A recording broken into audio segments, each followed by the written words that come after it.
You were told that death is the end, or the beginning of something better, or the judgment that determines your eternal destiny, or the door to reunion with those you lost, or simply nothing. Whichever of those answers you inherited, they did the same thing. They put death at the center of your life. They organized how you live around that final moment. They turned every moral decision into a decision about what will happen when you are no longer here. Baruch Spinoza read all of that. The theology of the final judgment, the promise of eternal life, the threat of eternal punishment, the philosophy of the immortal soul, everything the tradition had built around that moment. And he found something no one expected. Not that death does not exist, not that there is life after death in the sense the tradition promises. Something more disturbing than that, and more liberating. That the problem is not death. The problem is having built your life around it. Spinoza argues that the free person thinks of nothing less than death. They think of life, and that their wisdom is not a meditation on the end, but on how to genuinely inhabit the time they have. That contradicts everything the religious institution taught, and it has concrete implications for how you live now, not after you die. Now, by the end of this exploration, you will understand exactly why Spinoza argues that death should not be the organizing center of your life. What he says actually happens when we die, honestly and without false promises. And what changes when you stop living toward that horizon? Let us begin with what the tradition did with death, because Spinoza is responding to something very specific. The Western religious tradition turned death into the center of everything, not as an inevitable biological fact, as the decisive moment of your existence, the moment when everything you were and everything you did will be weighed and your eternal destiny determined. That produced something very concrete in generations of people, a life organized around the fear of that moment. Moral decisions made not because you genuinely understand their value, but because they determine what will happen when you die. A relationship with God structured by anxiety about whether you are on the right side when the end comes. Whether you grew up Catholic, Protestant, evangelical, or simply in a culture shaped by those assumptions, death was the permanent horizon from which life was evaluated. The question was never just how to live. It was always how to live, given what happens after. Spinoza looks at that horizon and says something surprising. Building your life around death is precisely what prevents living genuinely. Why? Remember the Conatus, the fundamental tendency of every being to persevere in its existence. In human beings, that tendency manifests as the force toward life, toward the fullest expression of what we are, toward genuine understanding of what surrounds us. Death is not the natural destination of the Conatus. It is its external limit. And when you organize your life around that external limit, when death becomes the horizon from which you evaluate every decision, you are orienting the most fundamental force of your being toward its own negation. You are living against the current of what you are. The person who does not steal because they fear eternal punishment has not developed the understanding of why stealing destroys. They have developed fear. And when fear is the only motivation, the moral life depends permanently on keeping that fear alive, on believing that there are eternal consequences, that someone is watching and keeping score. Spinoza argues that is not a genuinely moral life. It is a controlled life. And the difference between the two is exactly the difference between living toward death and living toward life. Write in the comments, has the fear of death shaped an important decision in your life? Yes or no? And tell us what country you are watching from. One word, because this question is being asked everywhere. by everyone who has ever felt they were living more focused on the end than on the now. Subscribe now so YouTube keeps recommending these videos, because what is coming in the next weeks goes exactly where this exploration is pointing. And without the subscription, the algorithm will simply not show it to you. Now, let us talk about what Spinoza says actually happens when we die, because this is the part that requires the most honesty. But before we get there, it is worth understanding what the tradition was actually promising, because the promise is more specific than it might seem. The Christian tradition did not simply say that something continues after death. It said that you continue, the specific individual you, with your memories, your identity, your relationships, recognizable to yourself and to others, reunited with those you lost, experiencing reward or punishment based on how the individual you lived. That is a very specific claim. It is not just that consciousness persists in some form. It is that the particular configuration of consciousness that is you persists in a recognizable form. Spinoza asks what philosophical basis exists for that specific claim, and what he finds is that the tradition assumed it without demonstrating it, that it was asserted as revelation, not established as argument, and that when you follow the philosophical implications of what God actually is and what you actually are, the specific claim of personal immortality does not follow. This matters because many people have quietly stopped believing in the specific promise of personal immortality, while continuing to feel as though they have lost something they needed, as though the alternative to personal immortality must be simply nothing, as though the only options are the heaven of the tradition or the meaninglessness of the atheist. Spinoza argues there is a third option, more honest than the first, more substantial than the second, and with different implications for how you live. Spinoza does not promise personal immortality. There is no reunion with loved ones, no continuation of individual experience in another form. The specific configuration of matter and consciousness, that is, you, dissolves when the body dies. That is what the tradition finds unacceptable, and it is what makes many people reject Spinoza without having read him completely. But Spinoza does not stop there, and what he says next is where the argument becomes genuinely surprising. He argues that the human mind, insofar as it genuinely understands things, participates in something that is not subject to the limitations of an individual body in an individual time. When you understand something truly, you are not simply producing a neural pattern that will dissolve with your brain. You are making contact with a structure that is not yours alone, that existed before you and will remain after you. Stop here for a moment, because this deserves to be felt, not just understood intellectually. Think of someone who died and who genuinely understood something about how to treat people. Not perfectly, genuinely. Someone whose way of listening, of being present, of responding in difficult moments, taught you something you still carry with you. Did that understanding end when they died? Or does it continue acting in the world through you, and perhaps through others who knew them? Spinoza would say that what you feel when you ask yourself that question honestly is exactly what he describes. Genuine understanding does not belong to the individual who reached it.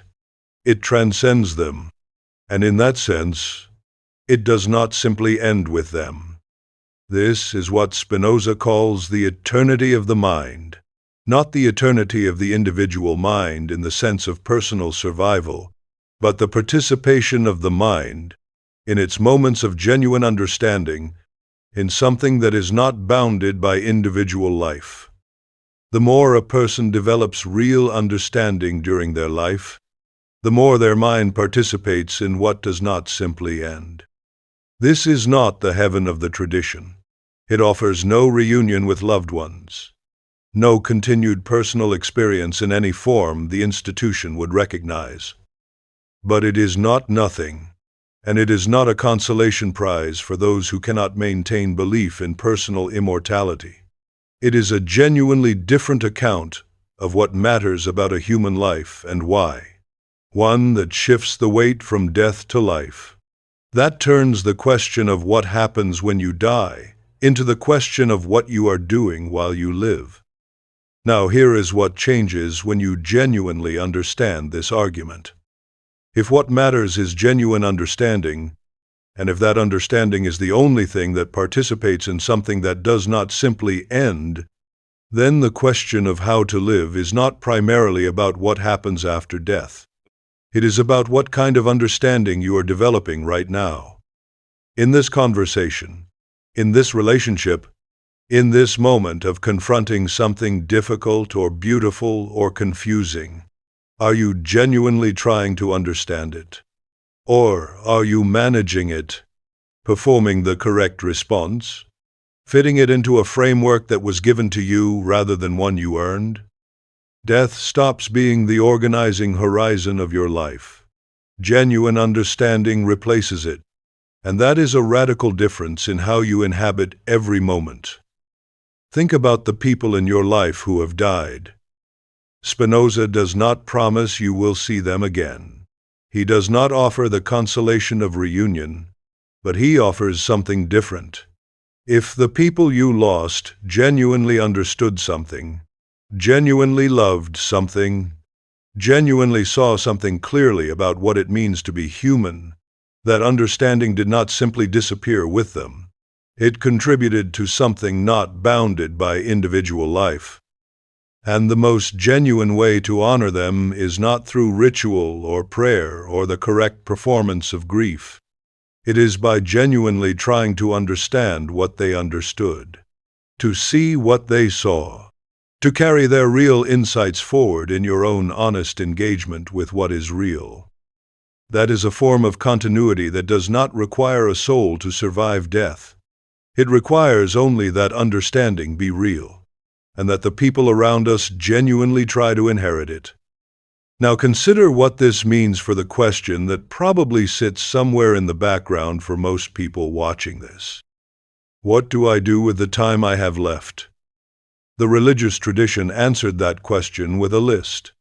The sacraments to receive, the behaviors to maintain, the beliefs to hold, the authority to submit to. All of it oriented toward that final moment when it would be determined whether you had done enough. Spinoza answers differently. What you do with the time you have does not determine your eternal destiny, because there is no eternal destiny in the sense the tradition promises. What it determines is the quality of understanding and love you can develop while you are still here. And that understanding and love, to the extent they are genuine, participate in something that does not simply end when you end. Which means the question of what to do with the time you have does not have a single correct answer that an authority can give you. It has your answer, the one that emerges from honestly understanding what you most want to genuinely comprehend before you can no longer do so. Who it is important to be genuinely present with while you still can. What you have been postponing that no longer makes sense to keep postponing. Those questions are not answered by any institution. They are answered by the honest examination of what you are and what you have, without the fear of final judgment as a distorting factor, without the promise of personal eternity as a distraction from what is here, with the clarity that is only possible when death has stopped being the organizing horizon and has become what it simply is, the external limit of a life that deserves to be fully inhabited while it is available. That is not a comforting answer in the way the tradition comforted. It does not promise reunion. It does not promise continuation. It does not promise that what you are will survive in a recognizable form. What it does is something more available.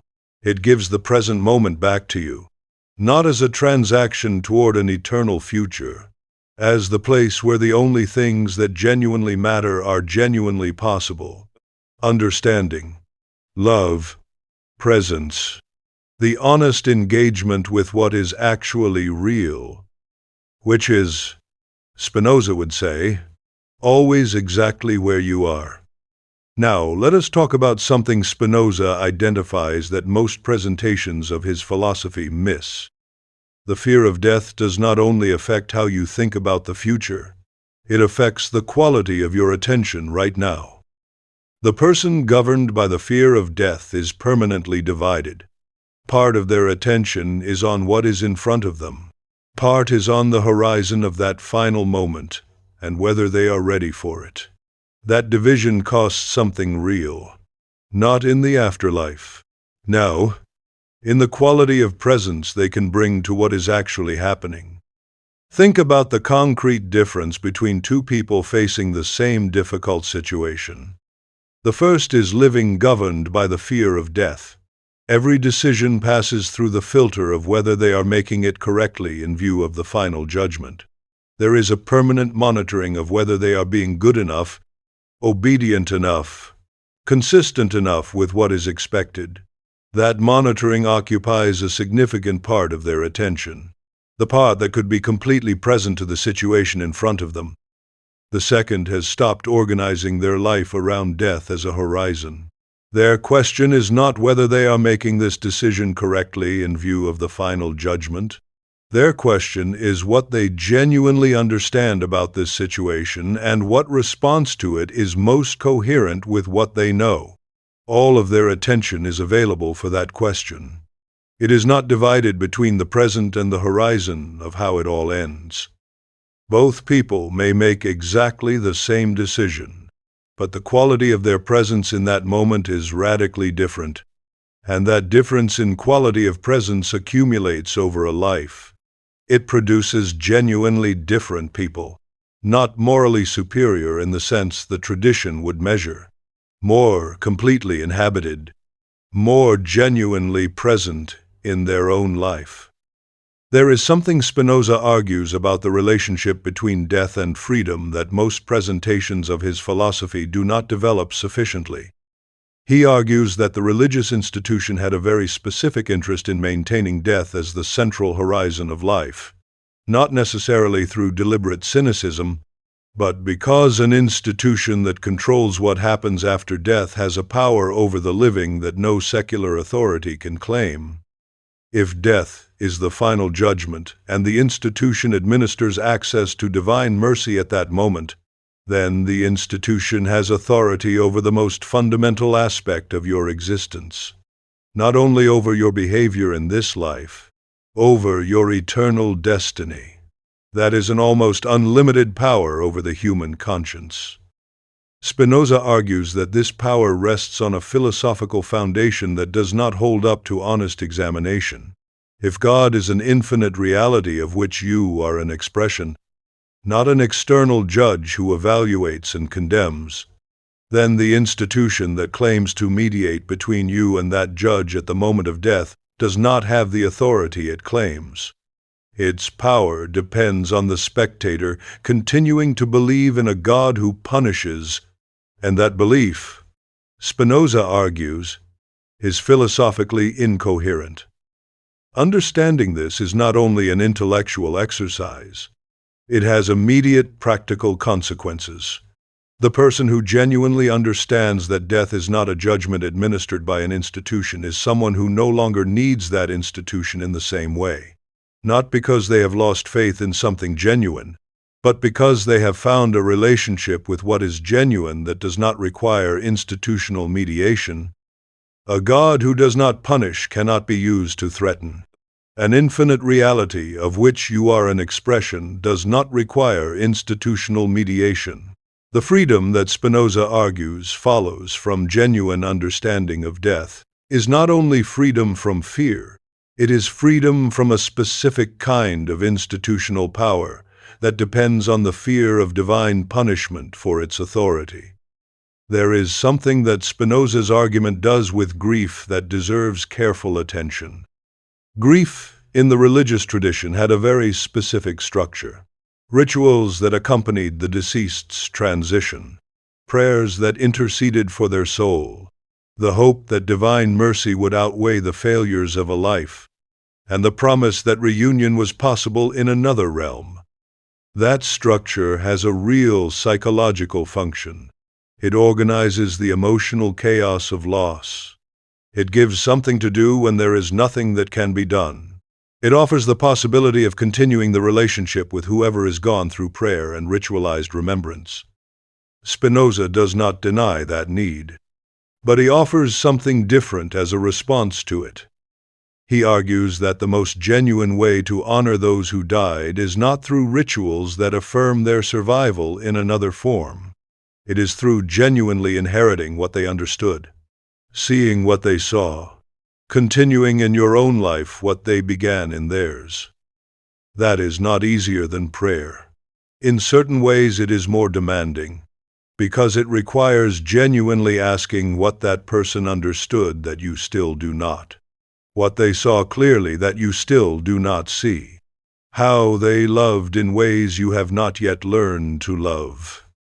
But it produces something different, a continuity that does not depend on believing in the survival of the individual soul, a way of honoring that does something concrete with the loss rather than only managing it emotionally, a way for what that person was to continue acting in the world through those who genuinely knew them. There is something concrete that changes in daily life when you stop organizing your existence around death. The quality of small decisions changes, not the large moral decisions the religious tradition emphasized. The small ones, how you listen to someone who is speaking to you, whether you are genuinely present in what you are doing or thinking about something else, whether you give a conversation the time and attention it deserves or treat it as something to get through to reach something else. The person governed by the fear of death tends to live in a deferred way. The real meaning of what they do is always one step ahead. When the right moment comes, when this difficult period ends, when that problem is solved, when they no longer have to worry about this, death, as the final horizon, is only the extreme case of this deferred way of living. The real life is always in another moment.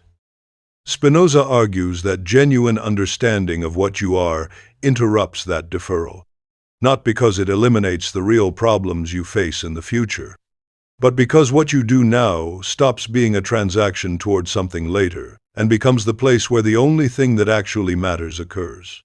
The genuine expression of what you are and the genuine understanding of what surrounds you. Think about the wisest person you have known in your life.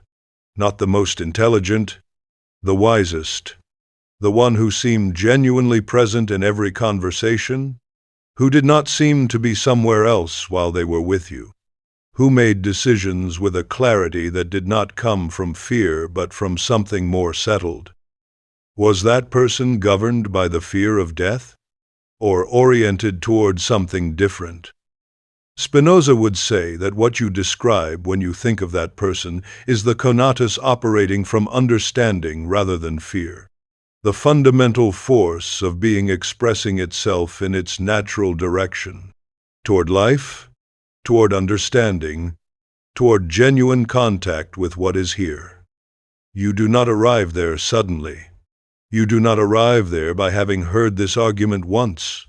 You arrive there through the continuous work of honestly examining what is governing your decisions in each moment. Whether it is genuine understanding or fear well disguised as something more acceptable, whether it is orientation toward life or the permanent flight from its external limit, there is one more dimension worth developing before the mantra. Spinoza lived this, not as an abstract philosophical position, as a concrete practice. He was excommunicated from his community at 23. He lived under permanent threat of persecution. He died at 44 of tuberculosis. He knew he was dying.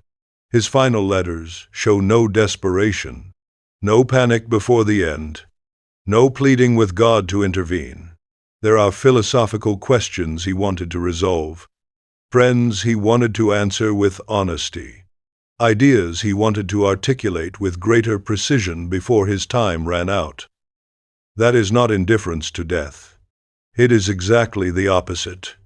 It is a relationship with death so completely integrated into the understanding of what life is that it no longer produces the panic it produces when you live, looking toward it as an external horizon. Not because he was an exceptional being without fears, but because he had developed a genuine understanding of what death is and what it is not, and that understanding organized his attention toward what he could still do in the time he had, not toward the horizon of what would come when that time ended. There is something in Spinoza's argument about death that connects directly to something you have probably experienced. At some point in your life, perhaps in the loss of someone important, perhaps in a moment of serious illness, perhaps simply in one of those nights when the thought of your own finitude arrived without being called, something temporarily changed in how you saw things. Priorities reordered themselves. What seemed urgent stopped seeming so. What you had been postponing indefinitely became impossible to keep postponing. The people who mattered became more present. The quality of the time you had with them mattered in a way you had not noticed before. That is what Spinoza describes philosophically, not as an exceptional experience produced by crisis, as the natural orientation of a mind that genuinely understands what it is and what it has.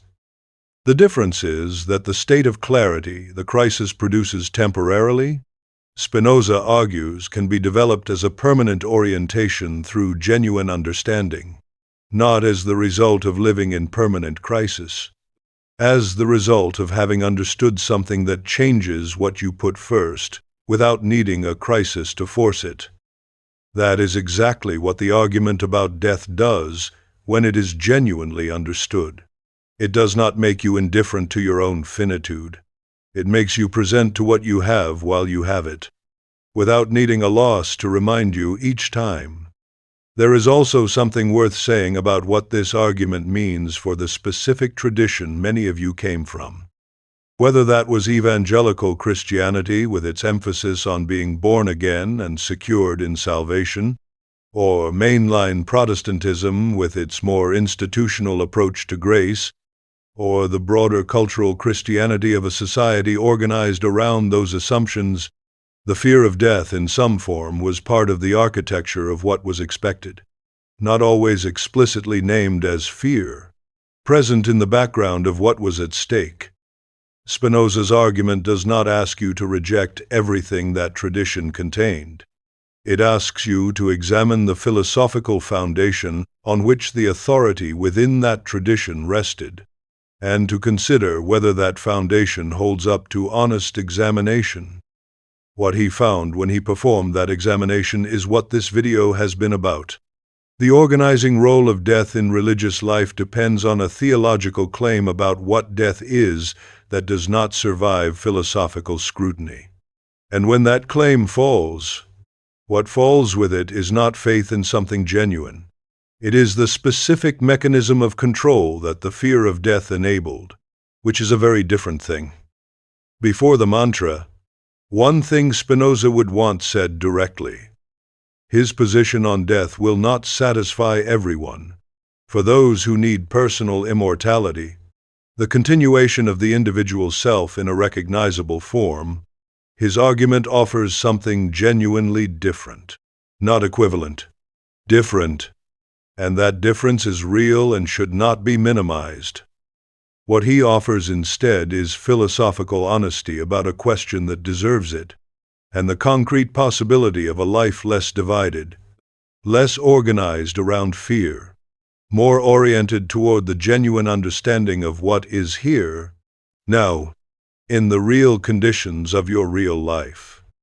The mantra that captures what Spinoza found when he followed the question of death honestly to its conclusion. I do not live looking at the end. I live building what the end cannot erase. The next exploration is waiting for you on screen right now, chosen specifically to take everything you understood today one level further. Death is not what they told you. It is not the judgment that determines whether you deserve to exist. It is not the horizon from which your life is evaluated. It is the external limit of a force that points in a completely different direction. Toward life, toward understanding, toward everything you can genuinely comprehend and genuinely love while you are still here. That is enough. Not because it is everything you wanted, because it is real.